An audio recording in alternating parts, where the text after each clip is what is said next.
Oh, folks, we're on the penultimate episode of Dr. Stone, and I'm feeling a little bit emotional. I'm sad because I don't want the show to end, but at the same time, this is probably one of my new favorite episodes. Like, spoilers, I guess, for the rest of the video, but oh goodness, Dr. Stone, we never deserved you. With that said, everybody, we are here to talk about episode 23, the penultimate episode of Dr. Stone, season 1, Wave of Science. Before we get into that, though, I do want to give a big thank you to my boys at Steel Ramjack and at Matthew3645 for sharing last week's video over on Twitter.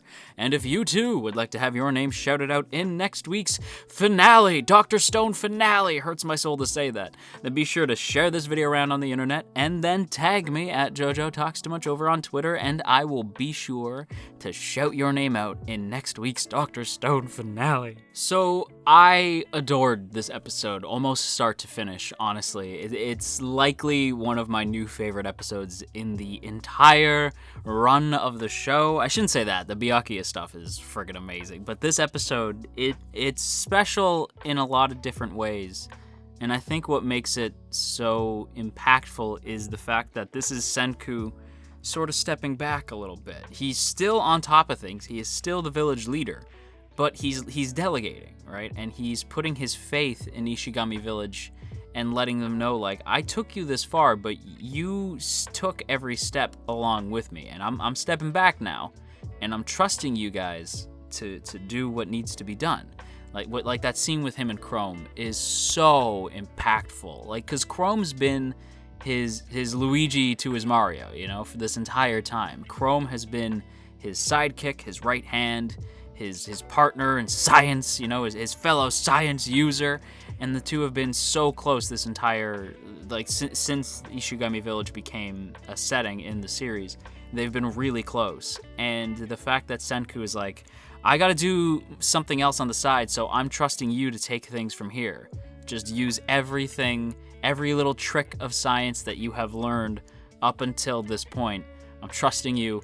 I believe in you. You got this. And they do like the high five thing, and it's like the most shonen-y high five you've ever done saw, with the two of them like, fuck yeah, we got this. Well, they don't swear, but still, they almost did. Emotionally, they did. And it was just this like, heck yeah moment where the two of them do the high five. And it's this moment where Chrome really does like sort of come into his own. He's like, I am Chrome, the science user. And we've seen Chrome like, Chrome as a character is one that you just immediately get so attached to. So seeing Senku be like, you got this from here. Like, you don't need Senku Sensei anymore. And they even make that joke, like, you don't need Senku Sensei to run in and save you. Like, you've got this from here on out. You don't need me.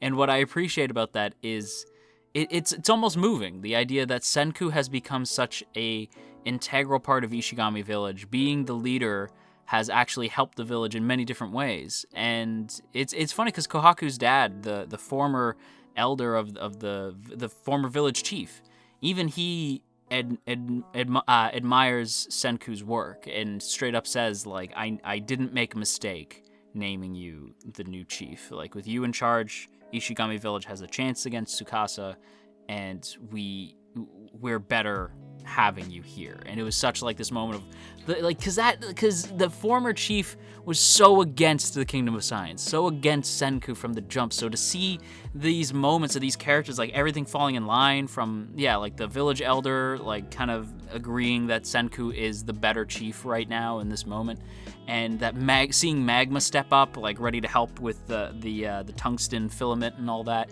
And all these different characters like stepping up to bat. Seeing Suika like really step up and say like, I want to help too. Me and the kids and the older members of the village, we want to help. So we're gonna help make the string. Like, we're gonna do what we can here. We're gonna make the wires and everything.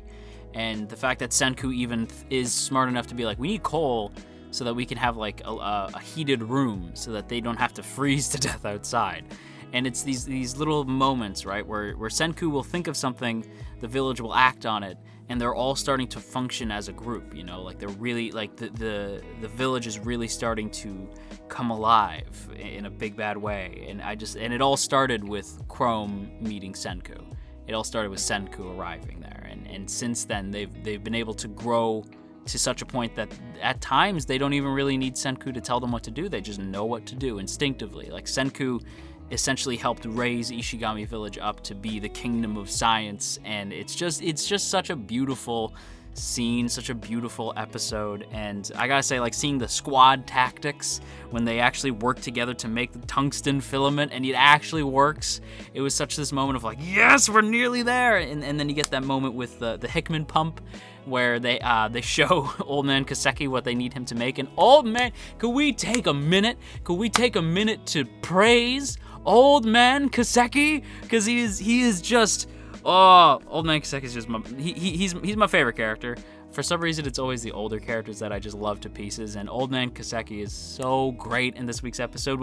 I'm not gonna lie to you guys, I was real emotional for large swaths of this episode, and that's the sign of a great, if not amazing episode.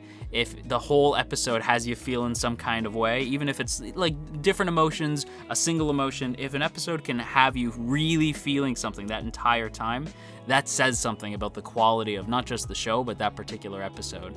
And this whole episode had me on not just the edge of my seat, but I was just so like enamored by everything that was happening. And seeing Old Man Kaseki get emotional is just, I don't know, it got me emotional, because Old Man Kaseki, he's just that character who you root for, because he's just this sweet old dude, but he's also like buff as hell, and he's like he's just fun and excited to see on screen. Even though he is this like kind old man, he can like suddenly turn into like old might, you know what I mean?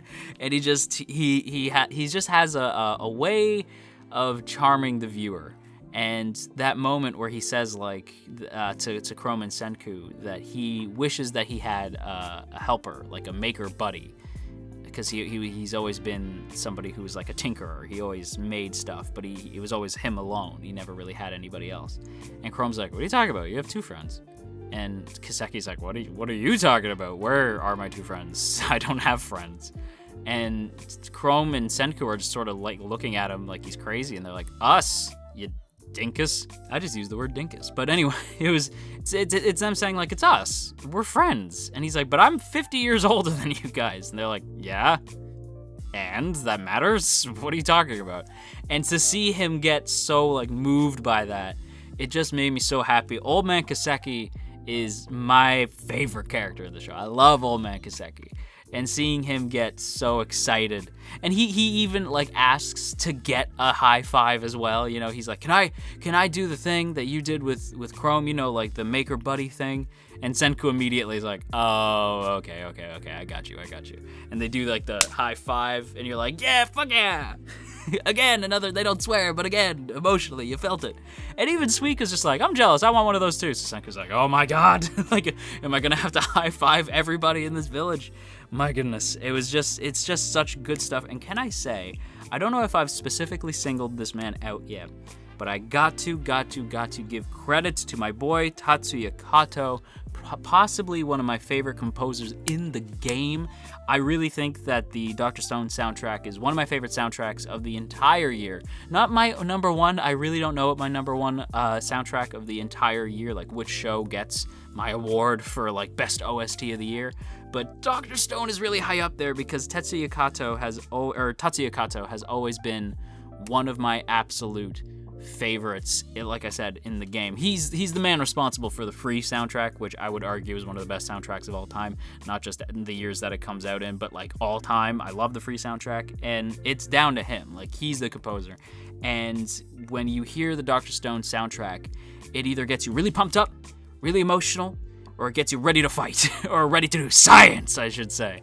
Science! And that's the mark of a good soundtrack, is if you can hear it outside of the show and it still gets you feeling those emotions, still gets you, like, puts you right back into watching the show without even seeing anything from the show, just the audio itself.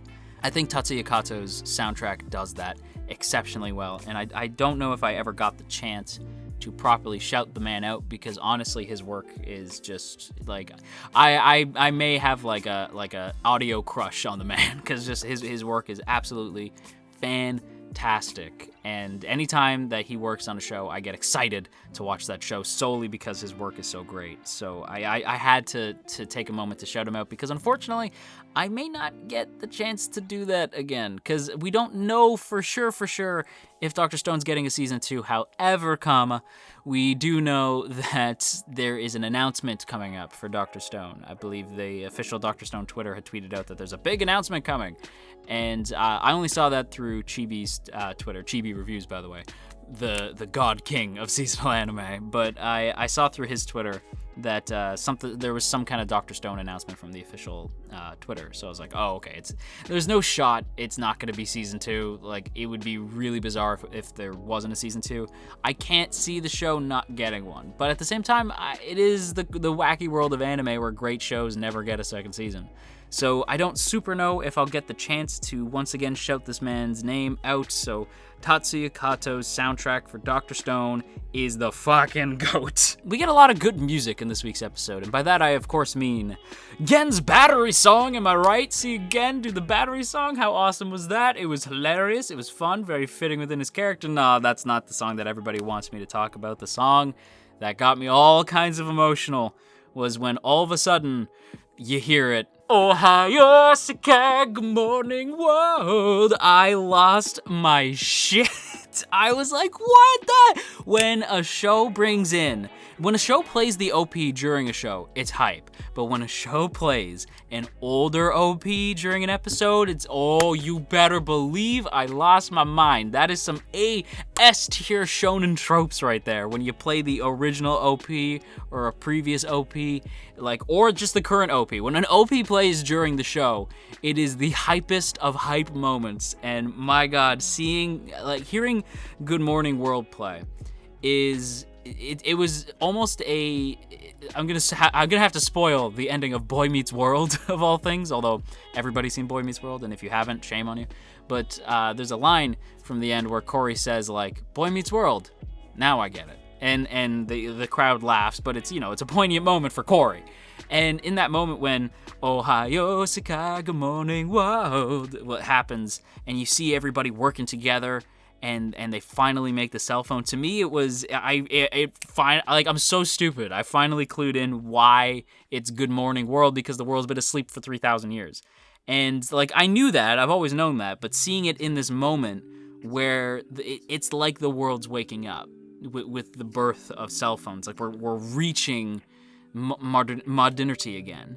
And having that song play in that moment, having that, the original OP play just as the cell phone is being made, it's phenomenal. It was such amazing use of the original OP, and I was just so floored by how well it played out. I had to scream my love for this episode to the high heavens. It was so good. And also, this is totally unrelated, but I didn't write it anywhere else, but I have to say that I really ship Senku and Gen now. No reason. I just realized halfway through the episode that I'm like, yep, I ship it. I ship it hard. I'm a Senku Gen shipper now. I accept this about myself. But you know what else, guys? I gotta say that the entire season could have ended right there. This season could have ended right there, and I would have been 3,000% satisfied. It does end on the cliffhanger of the final battle with Tsukasa is about to begin. Boom, right? And it could have ended. Honestly, I would have been totally content if the season had ended right there. I would have had no complaints, nothing. I would have changed nothing about it. I would have been absolutely fine if the series had ended right there. Not the series, the season. If the season had ended right there, I would have been totally happy. And again, that would have really hinted that there's a season 2 coming. But the fact that we're getting one more episode has me very curious about what is gonna go down next week. And will it live up to this episode? Because if you couldn't tell, I really, really, really liked this week's episode. But with that said, everybody, I'm gonna have to wrap up today's video here, and I gotta give this week's episode a super solid S rank. This is an absolute S tier episode. I loved it start to finish, and I'm emotional because I don't want it to end next week, but alas, all good things come to an end. Oof, the finale next week, let's do it! And that's gonna do it for today's video, everybody, so I hope you guys enjoyed. Before we go, as always, I have to give a big shout out to the good folks over on Patreon, namely those in the Earl Grey tier. Calvin Atkinson, Crowbar of Irony, Ionos, Urza, Ginkotaku, Godzilla Fan, No For Nothing, Maria Teresa, Mirth Mouser, Cell, Shadow Creative, Sipco Games, Somastan, Steven, Sukochi, Tristan, and Verdun. Thank you all so much for your continued support over on Patreon. It is so appreciated. And if you too would like to join the T Squadron, then be sure to check out the first link in the description to check out our Patreon page, see all the cool rewards you can get over there, as well as access to our Patreon exclusive Discord. But with all that said, everybody, I am going to take off. I hope you guys enjoyed, and if you are feeling stressed out today, then you go have yourself a warm cup of tea, and I will talk to you all again real soon.